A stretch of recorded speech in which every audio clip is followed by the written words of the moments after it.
We like Pro Football Focus. We like Phil Steele. At least I do. Who else is a go-to that you like, that you think does a good job of actually breaking down football like we do? I like Bill Connolly in the SP Plus rankings. I like ESPN's FPI.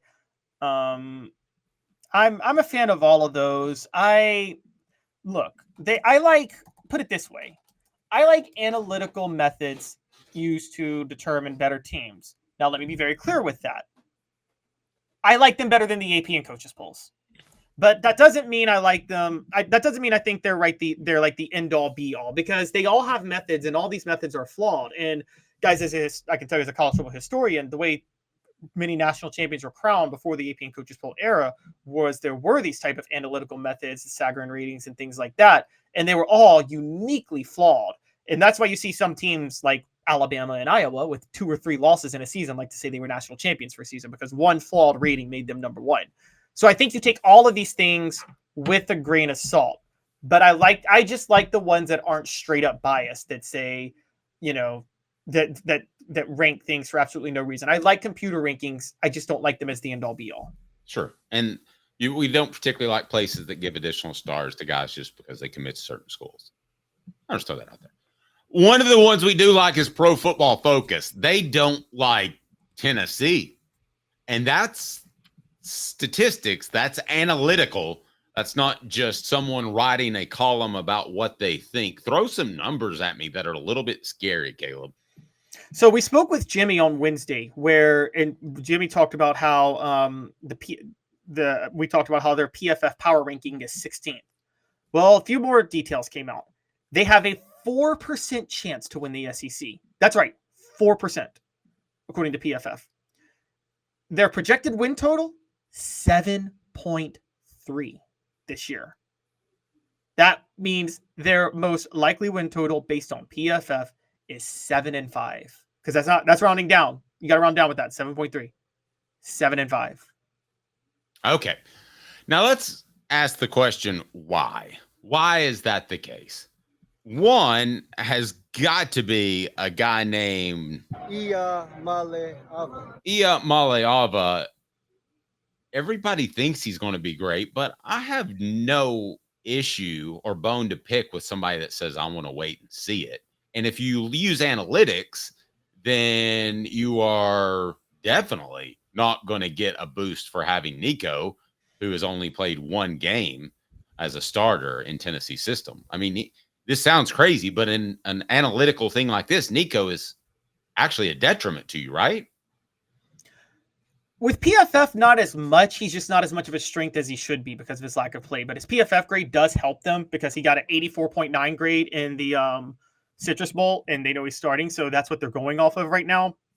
Now, they do give you more power the more you've played, but so they can't factor that in. What's really holding Tennessee back is, based on PFF numbers, guys, their defense is even worse than we thought.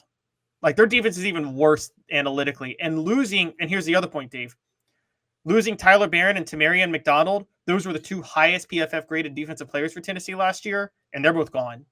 And so what PFF is looking at is that to say, well, they're really, really, really, really, really bad on defense. Like, I don't think bad. they're saying really bad on defense. I think they're saying really inexperienced on defense. Josh Heupel did something that I want to give him kudos for. He said, this ain't working. I'm willing to let these guys cruise and replace the entire secondary. Most of the time, I would think that was pretty stupid. But this particular time, I'm completely okay with it based off what he's brought in, and I think the players are more talented than they have now. Are there going to be growing pains? Yes, Caleb. But look at the beginning of the schedule.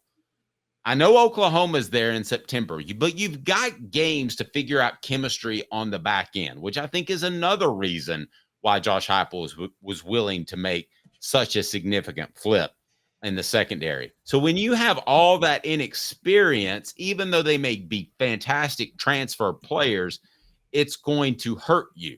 So, Caleb, I'm curious where you would have Tennessee based off the fact that I believe you think Nico is going to be pretty good, picked him to win the Heisman, and Tennessee secondary should be better than last year. The show represented by Banks and Jones. Well, it's because they're Tennessee's trial attorney. You can play to win with Banks and Jones because they'll go to trial. You've heard of other lawyers. They say they'll go to trial and fight for you. They won't. They just want to settle. That's the easiest way out. Well, that's not Banks and Jones, led by T. Scott Jones. They won't settle. They'll go to trial for you. Tennessee's trial attorney. They play to win. Truly, Tennessee's trial attorney when it comes to criminal defense or personal injury. Why settle? It's Banks and Jones. T. Scott Jones. BanksandJones.com.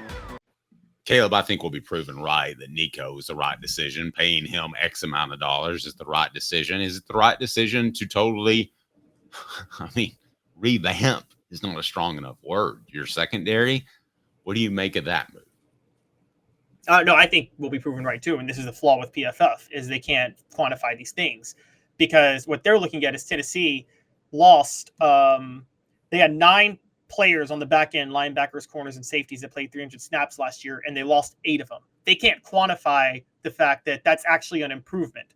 They also can't quantify how much of an improvement Nico will be because here's what's really holding them back, Dave. They're going based off last year's production to a certain degree. Yep. Tennessee's expected points added per play, which for those who don't know, basically what PFF does is the EPA is their most important stat. It's how much does a play increase or decrease your likelihood of scoring in any given time. And Tennessee's at 0.06 was 43rd in the nation. If you're Tennessee and you're Josh Heupel's offense and you're not top 10 in that number, that's a really, really big problem. And so they're looking at that and all the concerns that come with the defense, and that's where they come to the 7 wins mark. And the only reason they're at the 7 wins is because of Nico's Citrus Bowl PFF grade. So they can't really quantify how much better Nico's going to be overall, and they can't quantify the fact that the defense has likely improved with Josh Heupel cutting bait with so many guys. These are certain things they just can't take into account. And so that's why it's at 7.3. Now, worth noting, who does take that into account is Vegas, because Vegas actually has financial interest in win totals for teams. And how much money would you, if you could get Tennessee at 7.5, how much would you bet right now? I would bet everything on that. I literally would bet everything I had. I would too. I would bet everything I have. I'm not even lying to you guys. At 7 wins, I'd bet everything I have. And by the way, cashing out 401ks, all of that stuff. I'm not really exaggerating. I mean, 7. If Tennessee doesn't, well, they would have to win 8 if it's 7.5. If Tennessee doesn't win 8, I would be completely stunned. And Tennessee would be one of the bigger stories in the entire nation as one of the biggest disappointments in the entire nation. Would they not? Yes, they absolutely would. And by the way, Vegas knows this. That's why FanDuel set their win total at 9.5, not 7.3. And so I think that, again, and the other part is PFF gave Tennessee the 37th ranked strength of schedule. That's very friendly for an SEC school. So it's even weirder that it's 7 wins. No, I thought so too. Portions of the program brought to you by our friends at Quality Tire Pro. You know, the Eberle family has been there in Chattanooga since 1957. They can do full service automotive work, brake alignment, oil changes, and much more. All work is covered by nationwide warranty. So stop by there on Cherokee or go to qualitytirepros.com, qualitytirepros.com. and tell Bo that Dave Hooker said hello and Off the Hook Sports said keep up the great work. Tell Bo that Off the Hook Sports said hello. QualityTirePros.com. And Caleb, don't want to predict anything bad. I'm not going to. But I think the only way that Tennessee flirts with 7 wins is if something either off the field or injury-wise were to happen to Nico early in the year even. I don't even think if it happened in November that it would necessarily that it would keep them from winning 8 or 9 games. I feel that strongly about them, but I can't think of any other scenario other than just one of those injury-riddled years, which sometimes you have. Tennessee had that to some extent last year, but other than that, I can't imagine them flirting with 7 wins. Can you even paint a scenario? I mean, okay, so Nico goes down. Let me pull up their schedule just real quick. Okay, so to get to only win 7 games, who would they have to lose to? And I guess that's the way that we could play this game is, okay, so Oklahoma, Georgia, Alabama. They'd have to lose all 3 of those games, right? Yes. And I want to take a second because I forgot to say it. Please hit that like button if you like Caleb's breakdown, because I certainly do. And don't forget to subscribe. Hit the like button now, please. Thumbs up. Go, Caleb. All right. Let's go down the list. So let's pick. They have to win. They have to lose 2 of these other games. Chattanooga. Okay, they're not losing Chattanooga. NC State and Charlotte. I think that's their only other possible loss, right? Yes. Okay, so that's 4. All right, now let's try to find a 5th. Kent State. Well, that's no. There's one other that's a possibility. Arkansas on the road. Scrambling. I hate playing teams like that because if you get them on a weekend where they feel like they want to rise up for their head coach, Sam Pittman. But no, Tennessee should win that game 8 times out of 10. Florida at home. You know what I think about Billy Napier, so that would be a win.